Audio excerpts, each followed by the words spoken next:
we got? Johnny Arnett presents us how good was Pistol Pete actually. So recently I watched Dr. J's video by Dr. Arnett. I was going to say Dr. Arnett actually. Recently I watched Dr. J's video about Johnny Arnett on how good he was, and he put me on game. Like, I didn't realize he was in the ABA dropping almost 30 with 15 rebounds a game. I think it was 27 and 15. He won 2 ABA championships or whatever. Won a championship in the league, was on one of the best teams of all time, played with Moses Malone as well and George McGinnis. So he put me on game. And today I want to learn about Pistol Pete. I watched the video on him, but I've heard a lot more things about him. So I feel like I need to bring more attention to Pistol Pete because I'm hearing so many claims about how legendary he was, and I just don't understand it yet, but hopefully he puts me on game. So let's get right into this video. And if you want to join the Discord, it's linked down below in the description so you can send me videos and talk to me personally.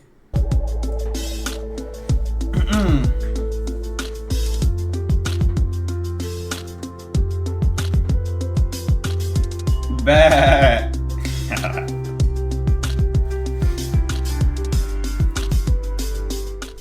Peter Press Maravich, also known as Pistol Pete. It's no secret that Maravich was a transcendent and quality basketball player, but just how good was he exactly? Well, let's do this like we do with all other players in this series and take it back to the beginning of their career. Long before the Pistol had played a professional basketball game, Pete's father Press was hell-bent on making his son Pete into an NBA talent. As a result, hard work and basketball obsession was very present in Pete's life from a very early age. It was evident as it led Pete to have arguably the greatest college basketball career of all time, as he averaged an absurd 44.2 points per game over his 3 years in Division I competition. It's crazy. Because of this, Pistol Pete was obviously a hot commodity heading into his NBA career. The 6'5" shooting guard was drafted 3rd overall in the 1970 draft by the Atlanta Hawks. You would think that a player with that kind of collegiate career would then be greeted with optimism from his new NBA teammates, but that actually wasn't the case. You see, Pete had a very flashy style of basketball that was frowned upon at the time that he was entering the NBA. All of his fast breaks, no-look passes, behind-the-back passes, and circus shots weren't embraced by many players and many teams within the league, and the Hawks players were no exception. The other star players on the Hawks were their point guard Lou Hudson and their center Walt Bellamy, who both had a very conservative style of play. Even with some early on chemistry issues, Maravich still found ways to be productive and play. Even with some early on chemistry issues, Maravich... Bro, it makes me smile to see this, man, because, like, this is the 70s. This is when basketball wasn't even too popular, and we had pioneers of the game, like Pistol Pete, going out here doing things like this. Like, he was really flashy before people knew what flash was.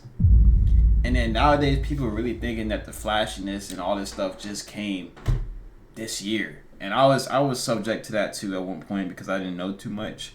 But man, when you learn basketball history, it's very interesting. Still found ways to be productive and excellent in his rookie campaign, as he averaged 23.2 points, 4.4 assists, and 3.7 rebounds on 45.8% shooting. And it's even crazy to me about Pistol Pete is there was literally no three-point line.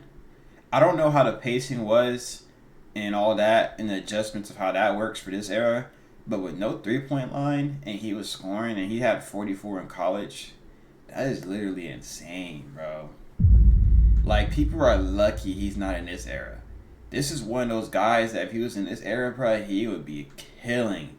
Like, his stats would be even, like, he would be getting, like, he'd probably be having Luka type of numbers. Like, what Luka's doing, those numbers he's getting, he would probably have Luka, maybe even better. Probably. It was an impressive debut that ultimately resulted in a first-round exit. He's also not traveling all the time. At the hands of the New York Knicks.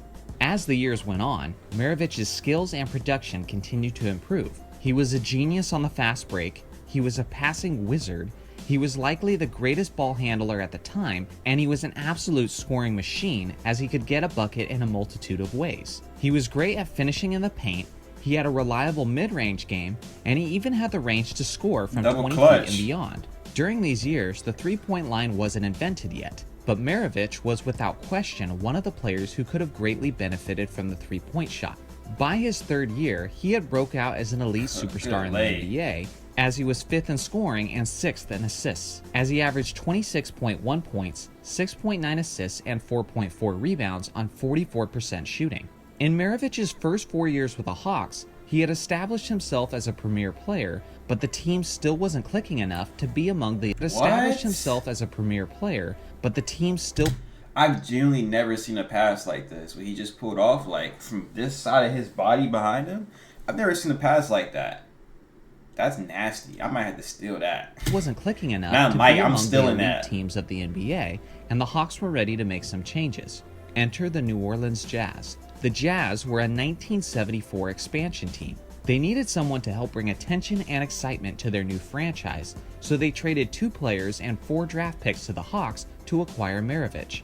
It comes as no surprise that the new expansion New Orleans Jazz offered little help to Maravich, and despite his fantastic numbers, they never made the playoffs during those years. The lack of talented support didn't stop Maravich from putting on a strong display with the Jazz right as he was entering the prime of his career. In Pete's 3rd year with the Jazz, he had the best season of his career as he led the league in scoring for the 76-77 season at 31.1 points per game. What makes this even more impressive is that this was the first season after the NBA and ABA merger, meaning the competition was stronger and the league was jam-packed with fantastic scorers that year. Despite competitors like Kareem Abdul-Jabbar, Billy Knight, David Thompson, George Gervin, Bob McAdoo, Rick Barry, Bob Lanier, and Julius Erving. Y'all was telling me in the comment section to react to David Thompson because he's one of Jordan's idols. Y'all let me know if y'all want that. I need to see more comments about him, and I'm going to see. Pete Maravich was still by far the leading scorer that season, with nearly a 5-point lead in his average ahead of the nearest scorer. The highlight of that year was when the Pistol dropped 68 points on the New York Knicks. At the time, it was the most points ever scored by a guard. Yo, he dropped 68 with no threes? Or he had threes during this time too? Nah. In NBA history. Remember, this was at a time when there was no three-point line.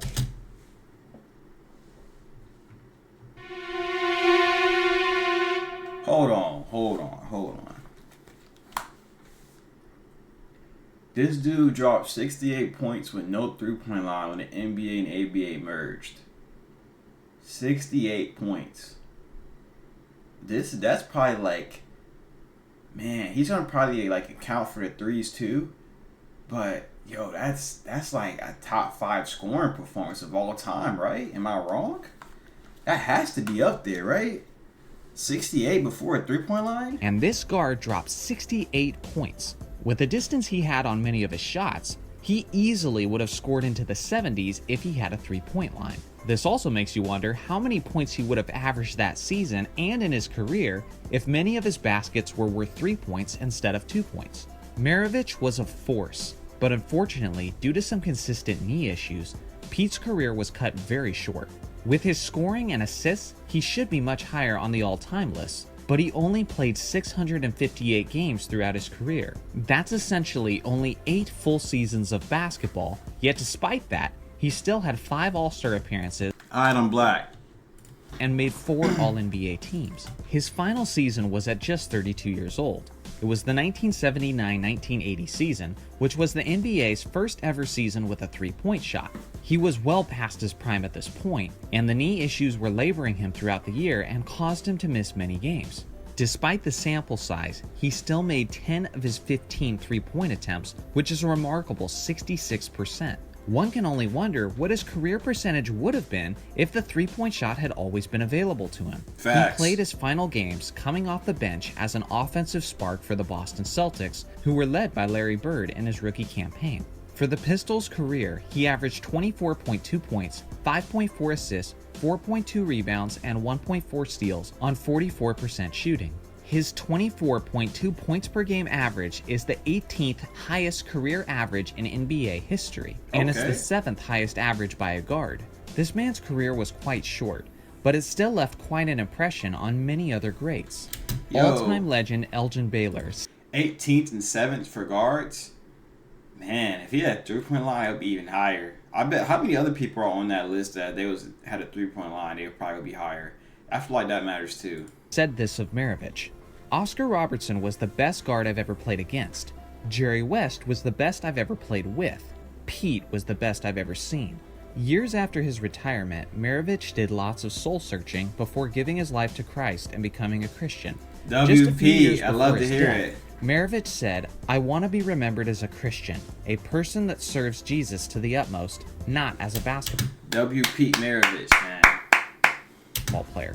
And that brings us to January 5th, 1988, in Pasadena, California.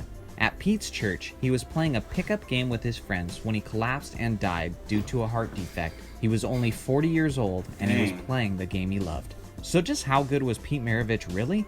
Well, he was one of the hardest workers ever, one of the greatest passers, one of the greatest ball handlers, and one of the greatest scorers, which altogether makes him one of the greatest guards of NBA history. Let me know in the comments. Man, shout out Johnny Arnett. Y'all are right. He does make these videos pretty good. I like how he does it. He explains it well, too. He really just put me on game about Pistol Pete. That boy's tough, man. It's just the eras that he played in, bro, at the time. There should be no Pistol Pete slander whatsoever.